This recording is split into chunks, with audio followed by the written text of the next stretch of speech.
Hello and welcome to my first math video for 3 Blue 1 Brown Summer of Math Exposition 2021. The title of my video is, But what exactly is a damped system?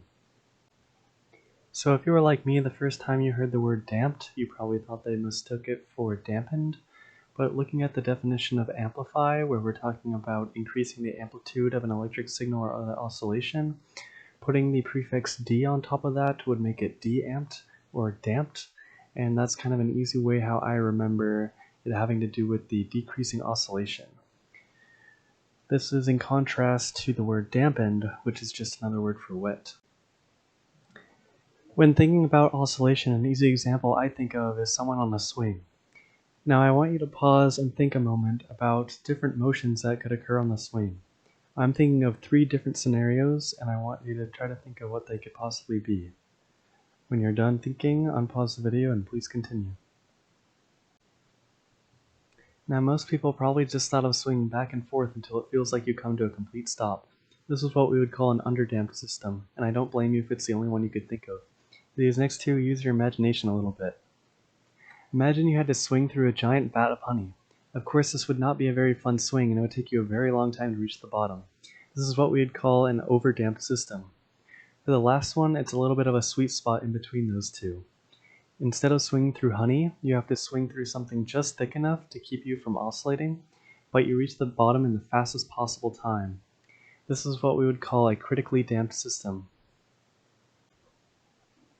Given those 3 scenarios, there's still a lot that we can change, such as the speed of swinging and the initial angle. Now I want you to think about all the different components that could possibly affect this.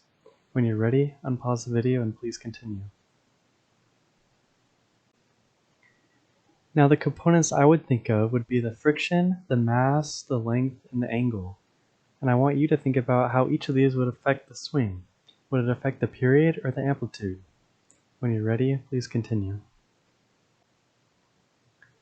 There's an important distinction to be made between an ideal pendulum and a real pendulum. An ideal pendulum would have no friction and the mass would have no effect on the motion.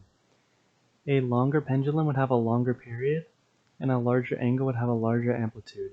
All angles below 20 degrees would have the same period, but I want you to figure out why that is and why it might not be true for angles greater than 20 degrees. The equation for a simple pendulum's motion can be derived from kinematic equations, but the part we are interested in is this equation 6 down here. Notice that this differential equation has no closed form solution and must be approximated numerically by a computer, but we can use the first term of the Taylor series for sine theta, which is theta, and the degrees with sine theta up to 2 decimal places for angles below 15 degrees. If we want to include a friction term, remember friction opposes velocity, we would have this c theta prime term down here to get the following equation. But in an ideal pendulum, the c theta prime term would be 0. Using the Taylor approximation for the ideal simple pendulum, we can get a nice simple harmonic solution that is theta of t equals theta naught times cosine omega t, where omega is the square root of gravity divided by the length of the pendulum. And this shows us that the amplitude is proportional to the initial angle, and the period of the pendulum is related to the length of the pendulum.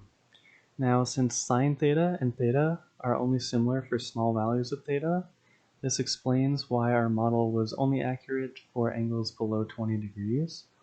And for angles above that, we would have a discrepancy that is shown by this animation here.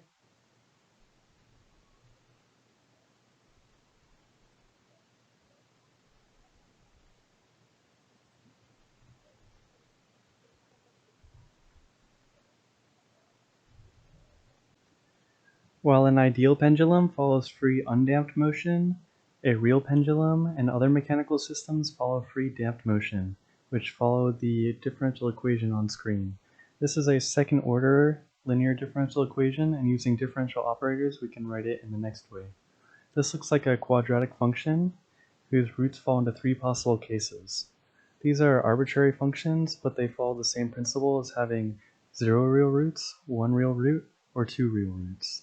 I'm hoping this 3 possible scenarios sounds somewhat familiar. Looking at the quadratic representation of this equation, We are looking at the part under the square root. Notice that this top part would have 2 real roots, the middle part would have 1 real root, and the bottom part would have 0 real roots. And I want you to try to figure out which case matches with under, over, and critically dampened systems.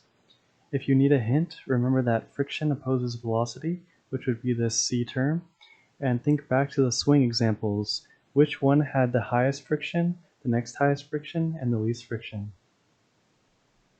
When you're ready, please unpause and continue. The top part is the overdamped system, the middle part is the critically damped system, and the bottom part is the underdamped system. Remember, in the overdamped system, it's like we're swinging through honey, so it takes forever to get to the bottom and there's no oscillation at all. That means that the c squared term is very great, so when subtracting the 4mk term, we're still above 0, which gives us 2 real roots. In the critically damped system, we have just enough friction to keep us from oscillating, which means the c squared term is just equal to the 4mk term, which only gives us 1 real root. And in the bottom term, the underdamped case, there is not very much friction at all, so subtracting the 4mk term from the c squared term gets us below 0, and we have no real roots. I've written the 3 solutions to the 3 differential equations to match with the 3 dampened cases, and now I want you to figure out which of the equations matches with which dampened case. If it helps, you can look at the graphs, which are already paired, meaning the top graph goes with the top equation, the middle graph goes with the middle equation, and the bottom graph goes with the bottom equation, but I still need you to figure out which of the graphs matches which of the dampened cases. When you're ready, please unpause and we'll continue. The top equation represents the critically damped system, where the system reaches equilibrium in the fastest possible time and doesn't oscillate. This is shown by the repeated root right here. The second equation represents the underdamped system, where the system oscillates in a decreasing amplitude to an equilibrium.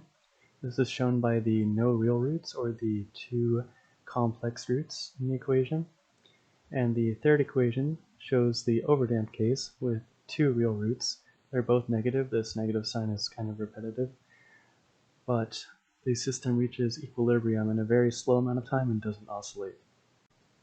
One application of damped systems is RLC circuits. Remember how in a pendulum there is an exchange of mechanical energy from gravitational potential energy transforming into kinetic energy, where in an RLC circuit there is a transformation of electric potential energy in the electric field of a capacitor into the magnetic potential energy in the magnetic field of an inductor. We will also be looking at the underdamped case, which is useful for filtering radio signals. Here we have a pretty simple RLC circuit with a voltage source E.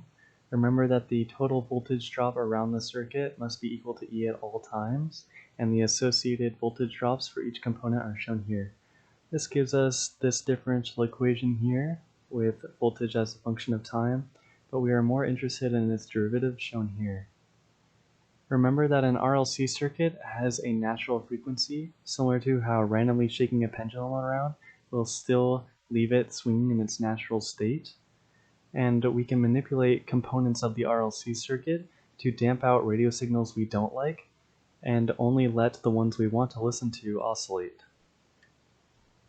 Thank you for watching my video on damped systems. Thank you to my Portland Community College teachers for supporting me with this. Thank you to Grant Sanderson, 3Blue1 Brown, for hosting this amateur math video making contest. I am currently a sophomore at Oregon State University, and as a student I'm sure I might have made a few mistakes, so if you'd like to leave some constructive criticism in the comments, please go ahead. I hope to inspire you to learn more about differential equations in physics, and I hope Grant Sanderson will add a damped systems video to his differential equations playlist. Thank you and have a wonderful day.